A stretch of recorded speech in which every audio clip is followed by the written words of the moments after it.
Season 2 की शुरुआत होती है और हमें हमारी बेटी दिखा जाती है जो कि कुछ प्रोनाउंस कर रही थी। वो कहती है एक्चुअली मेरा मतलब था, लेकिन तभी उससे वो बात हो ही नहीं रही थी। लेकिन तब वो बड़े कॉन्फिडेंट होकर बात करती है। वो कहती है बिल्कुल, क्या मुझे ऐसे कहना था? तो वहां पर उसके सामने फर्स्ट प्रिंस था। वो कहता है बिल्कुल, गुड जॉब माय लेडी, आप तो बहुत ज्यादा कॉन्फिडेंट लग रही हैं और मुझे लगता है आपने बहुत ज्यादा प्रैक्टिस की है। वो कहती है थैंक यू सो मच। लेकिन वो कहती है मुझे लगता है ये तो जितना मैं सोचा था ना उससे ज्यादा हार्ड है। तो फर्स्ट प्रिंस कहता है बिल्कुल, आपको इसकी आदत नहीं हुई ना, आपको और प्रैक्टिस करनी होगी। तो पीछे उसका फादर उसका भाई बैठा हुआ था जो कि बहुत ज्यादा अनकंफर्टेबल और सीरियस थे। लेकिन तभी कालीतूस कहता है ओए तुम लिजर्ड, अपने घर वापस नहीं जाओगे? यहीं पे रहना तुमने? आखिर तुम कब तक यहाँ पे रहोगे? तो तब फर्स्ट प्रिंस कहता है माय लेडी, इसने मुझे डरा दिया। वो कहती है कालीतूस अपने दोस्त से अच्छे से बात करो, तुमने इसको डरा दिया है। वो कहता है सच में ये सिर्फ बकवास कर रहा है मुशी टेल। तो तब उसका फादर वो चाय पीते हुए सोचता है मैं भी इसको यहाँ से निकालना चाहता हूँ, लेकिन इसने हमारी बहुत ज्यादा हेल्प की है तो मैं कुछ वक्त के लिए इसको यहाँ पे रहने दूंगा। तो कालीतूस कहता है ओए तुम जरा इधर तो आओ। तो फर्स्ट प्रिंस कहता है माय लेडी। तो हमारी हीरोइन कहती है उसके साथ अच्छे से पेश आओ। लेकिन तब हमें अगले दिन का सीन दिखा रहता है। तो तब ड्यूक का मेंशन और ड्यूक अपने ऑफिस में था। वो कहता है क्या अब कहाँ से लेटर आया है? तो उसके सामने जो एडवाइजर थे ना वो कहते हैं रॉयल मैजेस्टी हिज हाइनेस ने भेजा है। तो फ्रेडरिक कहता है इसमें लिखा हुआ है कि जो कुछ भी हुआ ना पर्सन के रिलेटेड उसके बारे में उन्होंने बिल्कुल मना कर दिया है। उन्होंने कहा है कि वो भी विक्टिम थे। तो ड्यूक कहता है विक्टिम, कितना फनी है ना, लेकिन अब सच में तुमने वो किया जो मैंने ऑर्डर दिया था? तो फ्रेडरिक कहता है जी मास्टर, उसका ध्यान रख लिया गया है और हमने हमारे इलाके में जो भी ट्रेड आती थी ना उस सबको कैपिटल में जाने से रोक दिया है और अब इस बात का नुकसान कैपिटल में बहुत ज्यादा होगा। रॉयल फैमिली को बहुत बड़ा हिट लगेगा क्योंकि हमने ट्रेड रूट्स को कट कर दिया है। तो फ्रेडरिक कहता है रॉयल बैंक्वेट भी जल्दी होने वाली है तो उनको बहुत ज्यादा फ्रस्ट्रेटिंग लगेगा। तो बाकी लोग कहते हैं लेकिन ये कितना बुरा हुआ ना, हमने सबसे पहले उनको टारगेट किया है और क्या पता कि रॉयल फैमिली के पास ज्यादा पैसे ना हो। तो फ्रेडरिक कहता है रॉयल फैमिली कभी भी एक डेकोरेशन को 2 बार इस्तेमाल नहीं करती, लेकिन ऐसा लगता है कि पिछले साल वाली डेकोरेशन वो फिर से यूज करेंगे क्योंकि इस बार उनके पास कोई ट्रेडिंग रूट नहीं है। लेकिन तभी उनमें से कोई कहता है ये कुछ ज्यादा नहीं हो जाएगा अगर हम सारे के सारे ट्रेडिंग रूट्स को ब्लॉक कर दें? आपको नहीं लगता कि ये कुछ ज्यादा हो जाएगा? वैसे भी हिज मैजेस्टी ने पर्सनली एक लेटर लिखा है जिसमें उन्होंने अपनी इनोसेंस को साबित किया है। तो ड्यूक कहता है बिल्कुल ठीक कह रहे हो, किसी भी चीज का अभी हमें कोई श्योर नहीं है, लेकिन इसी वजह से हमने उनको ऐसे छोड़ दिया है क्योंकि अगर मुझे श्योर हो जाए ना इस सबके पीछे रॉयल फैमिली है तो मैं उनको छोड़ूंगा नहीं। और तभी वो मेज पे मुक्का मारता है। वो कहता है एक बार मुझे कोई क्लियर एविडेंस मिल गया ना इस सबके पीछे रॉयल फैमिली है तो फिर देखना मैं क्या करता हूँ। लेकिन फ्रेडरिक सोचता है एक और नया मेज वो फिर से डैमेज हो गया। लेकिन फ्रेडरिक सोचता है मुझे इनको कम डाउन करना होगा। वो कहता है बाय द वे टूब्रोजम रेसिपीज जो हर लेडीशिप ने बनाई है ना वो बड़ी पॉपुलर हो रही है। दूसरा कहता है बिल्कुल, वो सूप तो बहुत ज्यादा पॉपुलर हो गया है और विंटर में तो बहुत ज्यादा हेल्पफुल होगा। तीसरा कहता है बिल्कुल बिल्कुल, हर लेडीशिप तो बहुत ज्यादा यूनिक है, उनकी आइडियाज भी बड़े यूनिक है और वो उसकी तारीफें किए जा रहे थे। लेकिन फ्रेडरिक सोचता है मुझे देखने दो क्या मास्टर काम डाउन हो गए। तो ड्यूक तो बहुत ज्यादा प्राउड था क्योंकि सब लोग उसकी बेटी की तारीफ कर रहे थे ना। लेकिन फ्रेडरिक सोचता है अच्छा वो ये काम डाउन हो गए। तो ड्यूक सोचता है ऐसा लगता है कि ये सब लोग को पता चल गया मेरी बेटी कितनी कमेंडेबल है और ऐसा लगता है कि मेरी बेटी बहुत ज्यादा जल्दी बड़ी हो रही है। और उसे लगता है जब वो छोटी सी थी ना तो बहुत ही ज्यादा छोटी सी लगती थी और उसके सामने तो बिल्कुल टीनी टाइनी सी लगती थी और तब वो वहां पे लेटी हुई थी। तो जब बेटी 1 साल की थी ना तो उसकी वाइफ वो कह गई थी ऑकवर्ड ना होना, उसके साथ क्लोज होने की कोशिश करो। और स्ताशा उसकी वाइफ बेटी के साथ उसको छोड़ गई थी, इसीलिए उसके पास कोई चॉइस नहीं थी कि बेटी के करीब रहे। लेकिन तब वो अपनी बेटी को देखता है, वो सोचता है ये तो सच में बहुत ज्यादा छोटी है, मुझे लगता है अगर मैं इसको टच भी किया ना तो ये डर जाएगी। लेकिन तब वो उसकी तरफ हाथ बढ़ाने लगता है लेकिन वहीं पर रोक लेता है। तो हमारी हीरोइन अपनी गिलहरी वाली फॉर्म में अपने फादर की तरफ देखती है। वो कहती है कू, लेकिन तभी वो आगे बढ़ती है तो उसका फादर तो बिल्कुल फ्रीज हो गया था क्योंकि वो उसके फादर के हाथ पे चढ़ाई थी तो उसके फादर का हाथ कांप रहा था। वो सोचता है ये मेरे हाथ पर चढ़ गई है, मैं क्या करूं, ये तो बिल्कुल छोटी सी है, अगर नीचे गिर गई तो। लेकिन तब वो अपने फादर के हाथ पे इधर उधर चक्कर लगा रही थी। वो सोचता है ये इर्द गिर्द क्यों घूम रही है गोल दायरों में। लेकिन तभी वो एक जगह रुक गई थी। वो सोचता है ये रुक भी गई, लेकिन तभी हमारी हीरोइन वो वहां पर आराम से लेट गई थी तो उसको तो वो बड़ी प्यारी लग रही थी। वो सोचता है ये कितनी क्यूट है ना। लेकिन तब वो उसकी बॉडी पे फिंगर लगाते हुए कहता है आराम सोना मेरी प्यारी बेटी। लेकिन जैसे वो उसको टच करता है ना तो हमारी हीरोइन की आंखें खुल जाती है। वो कहता है ओ डियर, क्या मैंने तुम्हें जगा दिया, मुझे माफ कर दो। लेकिन हमारी बेटी वो अपने फादर की फिंगर उसको रब करती है तो वो तो बड़ी क्यूट सी थी और तब वो स्माइल कर रही थी। तो उसका फादर वो सोचता है जिस वक्त मैंने अपनी बेटी को स्माइल करते हुए देखा ना मुझे पता चल गया मेरी बेटी कितनी प्यारी है और उसी दिन मैंने डिसाइड कर लिया कि मुझे चाहे कुछ भी करना पड़े मैं अपनी बेटी के लिए करूंगा और वो प्रॉमिस मैंने अभी तक नहीं बदला, चाहे वो जितनी मर्जी बड़ी हो जाए। लेकिन तब वो कहता है फ्रेडरिक, तो फ्रेडरिक कहता है जी मास्टर, वो कहता है मुझे लगता है कि मुझे अपनी बेटी को वार के लिए रिवार्ड देना चाहिए, तो उसको लेकर आओ। लेकिन तभी दरवाजे की दस्तक होती है। वहाँ पे बैठी और उसका भाई काली दोस्त था। तो तब वो दरवाजा खोलते हुए कहती है, फादर क्या आपकी मीटिंग चल रही है? मुझे माफ कीजिएगा, मुझे पता नहीं था, तो मैं बाद में आऊंगी। तो तब वहाँ जल लगती है। तो उसका फादर कहता है बिल्कुल नहीं, मीटिंग खत्म हो गई है, बस अभी खत्म हुई है। तो उसके एडवाइजर कहते हैं अच्छा ये खत्म हो गई, लेकिन बेटी वहाँ पर आ गई थी। तो वो कहती है अच्छा मुझे आपको कुछ देना था फादर, लेकिन तभी एडवाइजर वहां चले गए थे क्योंकि उन्होंने हिंट ले लिया था। तो तब वो कहती है मैं आपके लिए ये पोशन लेके आई हूँ जिसकी वजह से फटीग कम हो जाती है, ठीक है? तो उसका फादर कहता है सच्ची तुम इतनी दूर से मेरे लिए लेके आई हो? वो कहती है ऑफ कोर्स। तो काली दोस्त कहता है बुशी टेल मेरा पोशन कहाँ पर है? तो तब उसका फादर बड़ा खुश था कि मेरी बेटी मेरे लिए पोशन लेकर आई है, लेकिन हमारी हीरोइन कहती है मैं तुम्हारे लिए बाद में बना दूंगी। तो तभी वो अपने अकाउंट वाले पर्स से कुछ निकालने लगती है। वो सोचती है कितना वियर्ड है ना, मैंने इसको यहीं पे रखा था। लेकिन तब जब उस पर्स को खोलती है ना, तो तब वो पर्स ही नीचे गिरने लगता है। तो उसका भाई कहता है बुशी टेल तुम्हारा बैग नीचे गिर रहा है, लेकिन वो कहती है प्लीज मत देखो, और उसका पूरा का पूरा बैग फैल चुका था। तो उसका फादर सोचता है क्या आखिर ये सारा कुछ इसके पास अभी क्या कर रहा है? लेकिन तब हमारी हीरोइन के बैग से सारे कागजात नीचे गिर चुके थे, और वो सारे कागजात सारे लेटर्स थे जो उसके फादर ने उसको लिखे थे। वो सोचती है कि ये फैल क्यों गए, लेकिन तब तो बड़ी परेशान हो गई थी। वो सोचती है मैंने सारे के सारे गिरा दिए, और तब पैनिक होने की वजह से उसकी टेल भी बाहर निकल आई थी। वो सोचती है काम डाउन, इनको लगा होगा ये ऑर्डिनरी पीसेस ऑफ पेपर है, तो ये इनको तरफ ध्यान नहीं देंगे, इनको नहीं लगता ये लेटर्स है ना। लेकिन तब उसका भाई कहता है कि तो लेटर है ना, एक और लेटर है। तो उसका फादर भी कहता है कि तो लेटर है। वो सोचती है इन दोनों को पता चल गया।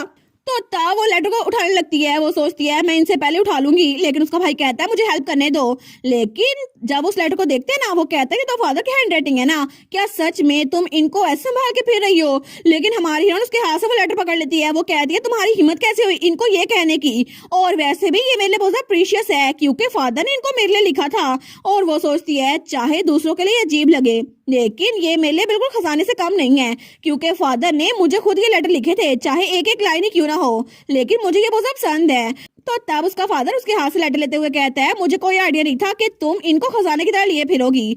लेकिन तब वो स्माइल करते हुए कहता है अगर ऐसा ही है ना तो मैं तुम्हारे लिए रोज एक ना एक लिख दिया करूंगा।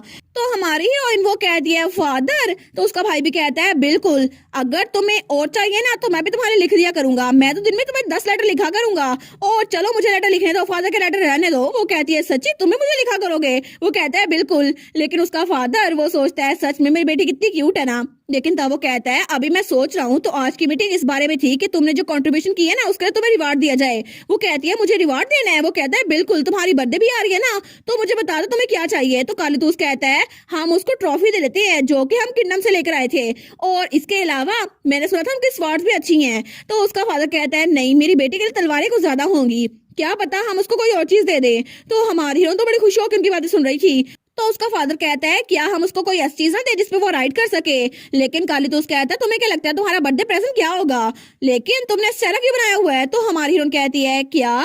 तो वो कहता है तुम्हारी बर्थडे, क्या तुम्हें कभी गिफ्ट नहीं मिले? क्या अच्छा ऑप्शन नहीं है? वो कहती है ऐसी बात नहीं है, लेकिन क्या सच में बर्थडे को सेलिब्रेट किया जाता है? मैंने तो कभी भी सेलिब्रेट नहीं किया, मैं तो सिर्फ बुक्स में पढ़ा था, जैसे कि टूथ फेरी या फिर फेरी गॉड मदर, मैंने तो कभी बर्थडे सेलिब्रेट ही नहीं किया। तो उसका फादर और ब्रदर कहते हैं क्या? लेकिन तभी उसका भाई कहता है तुम क्या कह रही हो, हर साल तुम्हारी बर्थडे मनाई जाती थी। तो उसका फादर कहता है बिल्कुल, मैंने पिछले साल तुम्हें एक ड्रेस भेजी थी जिसमें बहुत ज्यादा एम्ब्रॉयडरी की हुई थी, जिसमें जेमस्टोन थे। वो कहती है लेकिन मुझे तो याद नहीं पड़ता कि मुझे ऐसा कुछ मिला हो, मुझे तो याद नहीं पड़ता कभी किसी ने मेरी बर्थडे सेलिब्रेट की हो। क्या सच में बर्थडे पार्टीज एग्जिस्ट करती हैं और बर्थडे केक भी? लेकिन तब उसका फादर और भाई तो बड़े गुस्से में आ गए थे। वो कहते हैं क्या उसकी इतनी हिम्मत? तो हमारी यहाँ कहती है कालीतूस। तो उसका भाई कहता है मैं उसको जान से मार डालूंगा, हालांकि वो पहले ही मर चुकी है, लेकिन फिर भी मैं उसको जान से मार डालूंगा। तो उसका फादर कहता है बिल्कुल, मुझे लगता है मैंने उसे बहुत ज्यादा आसानी से मरने दिया। तो वो कहती है फादर आप भी प्लीज काम डाउन ना। लेकिन उसके डैड और भाई को तो बड़ा गुस्सा आया हुआ था कि उसने कभी भी बर्थडे सेलिब्रेट नहीं होने दी। लेकिन तब थोड़ी देर बाद उसका डैड ने फिर से मीटिंग बिठा ली थी। वो कहता है आखिर उसकी हिम्मत कैसे हुई कि मेरी बेटी के सारे गिफ्ट्स को उसने बेच दिया और उसको वो गिफ्ट दिया ही नहीं। तो वहां पर फ्रेडरिक और बाकी लोग भी थे। वो कहते हैं बिल्कुल, वो तो एब्सोल्यूट ट्रैश थी ना, आखिर वो एक 8 साल की बच्ची का गिफ्ट कैसे चुरा सकती है। तो दूसरा कहता है बिल्कुल, वैसे भी मुझे लगता है कि बैटलफील्ड में आप तो हर बार उसको गिफ्ट भेजा करते थे। लेकिन उसका फादर वो कहता है उन 5 सालों में मैं हमेशा अपनी बेटी के लिए कोई ना कोई गिफ्ट भेजा करता था, लेकिन मेरी बेटी ने कभी वो रिसीव भी नहीं किया और उसने कभी भी कोई बर्थडे सेलिब्रेट नहीं किया। आखिर उसको कैसा लगता होगा। तो वो दोनों भी कहते हैं बिल्कुल, हमें लगता है कि इस बार हम सारे के सारे टॉयज ले आएंगे और यहाँ पर हर एक चीज सेलिब्रेट करेंगे जो वो चाहती हैं। तो फ्रेडी कहता है बिल्कुल, और मैं हर लेडीशिप के केक के लिए बहुत ज्यादा सेलिब्रेट करूंगा। तो बेटी का फादर कहता है बिल्कुल, पैसों की टेंशन ना लेना और पूरे कॉन्टिनेंट में सर्च करो और सबसे ज्यादा बेस्ट गिफ्ट लेकर आना मेरी बेटी के लिए, क्योंकि मैं चाहता हूँ कि मेरी बेटी के चेहरे पर स्माइल हो जो कि बहुत ज्यादा बड़ी हो और मैं उसको खुश देखना चाहता हूँ। लेकिन दूसरी तरफ हमें काउंट जिलोट का मेंशन दिखा रहता है जहाँ पे वो चिल्ला रहा था। वो कहता है आखिर क्यों, आखिर मेरी सारी जिंदगी तबाह क्यों कर दी उसने। और तब उसे याद आता है जब आज सुबह ही उसके पास डिसिप्लिनरी कन्फाइनमेंट का लेटर आया था, क्योंकि उसने बेटे के बारे में कोई भी रिपोर्ट ड्यू को नहीं दी थी। वो कहता है वो बेवकूफ, उनको नहीं लगता कि वो क्या कर रहे हैं, मैं next head of house hold हूँ, वो मेरे साथ ऐसा कैसे कर सकते हैं। हालांकि मेरी आंखें गोल्डन नहीं है, ना ही मेरे पास लाइन वाले कोई फीचर्स हैं, लेकिन मैं इस फैमिली का ब्लड हूँ और मैं नेक्स्ट हेड बनूंगा इस फैमिली का। तो आखिर वो मेरे साथ ऐसा कैसे कर सकते हैं। अगर वो बच्ची यहाँ पर ना ही होती या फिर ड्यूक जंग में मर चुका होता तो ये हेड का टाइटल मेरे पास होता। तो तभी दरवाजे पे दस्तक होती है। कोई कहता है माय लॉर्ड, क्या मैं आपसे बात कर सकता हूँ। वो कहता है क्या बात है। तो बटलर कहता है आपका एक गेस्ट आने वाला है कैपिटल से। वो कहता है गेस्ट, आप तो मुझे बता रहे हो गेस्ट, मैं तो सबसे थक चुका हूँ। लेकिन वो कहता है इस बार कौन आने वाला है। तो बटलर उसके कान में कुछ कहता है। वो कहता है वेल, मैंने सुना था कि इस बार वो आ रहे हैं। तो काउंसिल लॉर्ड, वो कहता है तुम श्योर हो इस बारे में। वो कहता है जी जी बिल्कुल, और इस बार हमने खुद लेटर रिसीव किया है। तो वो लेटर उसके हाथ में देता है। तो काउंसिल लॉर्ड वो कहता है फाइनली, चलो स्नेक्स लगता है अपने सेंसेस में आ गए। फाइनली वो किसी ऐसे इंसान को भेज रहे हैं जो कि लायन हंट के लिए बिल्कुल जरूरी है। तो तब वो खिड़की से बाहर देखता है। वो सोचता है ठीक है, मैं इनकी बर्बादी अपनी आंखों से देखना चाहूंगा। और तब हमें अगले दिन का सीन दिखा रहता है जब हमारी बेटी वहां पे कोई बुक पढ़ रही थी। वो सोचती है फेरी स्टोन्स, इनके बारे में तो मैंने पढ़ा था कि ये जिस जगह उगते हैं ना वहाँ पे प्लांट्स वगैरह उगते रहते हैं और ग्रीन कलर होता है हमेशा।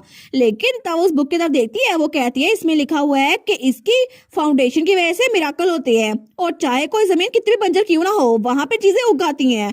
लेकिन वो बुक बंद करते हुए सोचती है एक फेरी स्टोन, अगर मुझे पता होता ना ये कहाँ मिलता है तो मैं अभी इसको यहाँ पे ले आती नॉर्थ में। लेकिन इसका नाम तो लेजेंडरी बुक्स में है, फिर भी ये कहीं ना कहीं एग्जिस्ट करता है ना, क्योंकि मेरे रीबोर्न होने से पहले एडिटर को काफी ज्यादा फेरी स्टोन्स मिले थे और उसने उसे नोबस को भेज दिया था। लेकिन उसने लोग की हेल्प नहीं की थी और बहुत सारे लोग उसको लेने के लिए बोली लगा रहे थे। लेकिन अगर वो फेरी स्टोन हमें मिल जाता ना तो यहाँ पर लोग कहत की वजह से मरते ही ना और ना ही किसी को भूख सताती। तो तब उसकी गुलहरी ने एक बुक पकड़ी हुई थी। वो सोचती है अगर मुझे रिटर से पहले वो ढूंढना है ना तो फिर मैं ढूंढ के रहूंगी ताकि वो फेरी स्टोन किसी और के पास न जाए। तभी दरवाजे पे दस्तक होती है तो उसकी मेट कहती है माय लेडी, क्या आप अंदर है। वो कहती है हाँ बिल्कुल। तो उसकी मेट कहती है हिज ग्रेस आपसे मिलना चाहते हैं। वो कहती है फादर, लेकिन तब वो बाहर आ रही थी। वो सोचती है फादर ने मुझे यहाँ पर क्यों बुलाया, फादर ने मुझे इंडोर गार्डन आने के लिए क्यों कहा। मे भी वो चाहते हैं हम लोग इकट्ठे चाय पिए। लेकिन तब वो दरवाजा खोलते हुए कहती है फादर, मैंने सुना था आप मुझे बुला रहे हैं।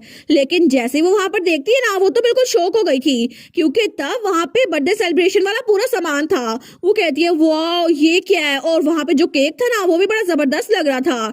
तो तब उसका फादर कहता है क्या तुम्हें ये पसंद आया, ये सब कुछ मैंने तुम्हारे लिए प्रिपेयर किया है मेरी प्यारी बेटी।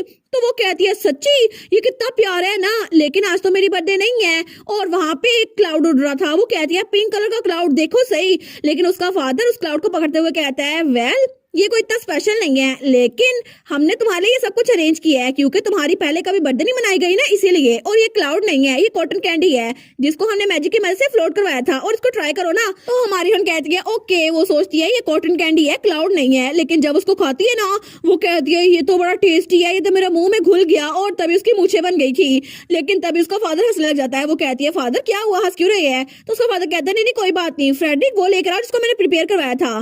तो वो कहता है जी मास्टर। लेकिन हमारे सोचती है इन्होंने ये सब कुछ मेरे लिए प्रिपेयर करवाया, इसके अलावा भी और चीजें हैं। लेकिन तभी वहां पर कोई चीज आ रही थी तो हमारी उसको देखती है। वो कहती है वाओ, क्योंकि वहां पे एक यूनिकॉर्न का बच्चा था जो कि बहुत क्यूट था। वो कहती है ओ माय गॉड, क्या सच में यूनिकॉर्न है, मुझे तो बहुत क्यूट लगता है ये। तो तब उसका फादर कहता है बिल्कुल ये तुम्हारे लिए प्रिपेयर करवाया है। तो वो उसको गले लगाते हुए कहती है ये तो कितना क्यूट है ना, क्या तुम उसे हेलो बोलोगे, नाइस टू मीट यू। लेकिन तब उसका फादर कहता है अच्छा बस को ये पसंद आया। तो फ्रेडरिक सोचता है इन्होंने इतनी ज्यादा मेहनत की थी ये सब कुछ करवाने में। लेकिन तब हमारी हीरोइन तो उस घोड़े के ऊपर राइड कर रही थी। वो सोचती है कितना क्यूट है ये, अब तो मैं खुद उस पर राइड कर सकती हूँ, अब काली तो उसकी जरूरत ही नहीं पड़ेगी। लेकिन उसका फादर उसको दूर से देख रहा था। तभी फ्रेडी कहता है मास्टर। वो कहता है हाँ क्या हुआ। वो कहता है असल में मुझे माफ कीजिएगा लेकिन एक गेस्ट आए हैं, आपको अभी जाना होगा और मैंने आपको पहले बताया नहीं, लेकिन आपकी मीटिंग भी होने वाली है। वो कहता है ठीक है। तो वो बेटी के पास आता है। वो कहता है मेरी प्यारी बेटी, मुझे काम के लिए जाना होगा, मुझे माफ करना कि मैं तुम्हें यहाँ पर छोड़ के जा रहा हूँ। तो बेटी कहती है नहीं नहीं कोई बात नहीं। तो तब उसका फादर जाने लगता है। तो वो घोड़े से उतरती है। वो कहती है एक मिनट फादर, और तब उसके सामने ग्रीट करते हुए कहती है थैंक यू सो मच इस सब के लिए, और मैं आपको थैंक यू बोलना चाहती हूँ क्योंकि ये सब कुछ बहुत ज्यादा ग्रेट था। लेकिन जब अपने फादर को देखती है ना, तो उसका फादर तो बहुत ज्यादा सैड था। वो सोचती है क्या फादर सैड क्यों है। लेकिन उसका फादर सोचता है इसको वही सब कुछ मिल रहा है जो उसको मिलना चाहिए था, क्योंकि बचपन से लेकर अब तक मैंने इसको बहुत सारी चीजें भेजी थी, लेकिन इसके लिए सब कुछ बिल्कुल नया है। तो वो उसके सामने बैठते हुए कहता है तुम्हें मेरे सामने इतना पोलाइट होने की जरूरत नहीं है, ठीक है।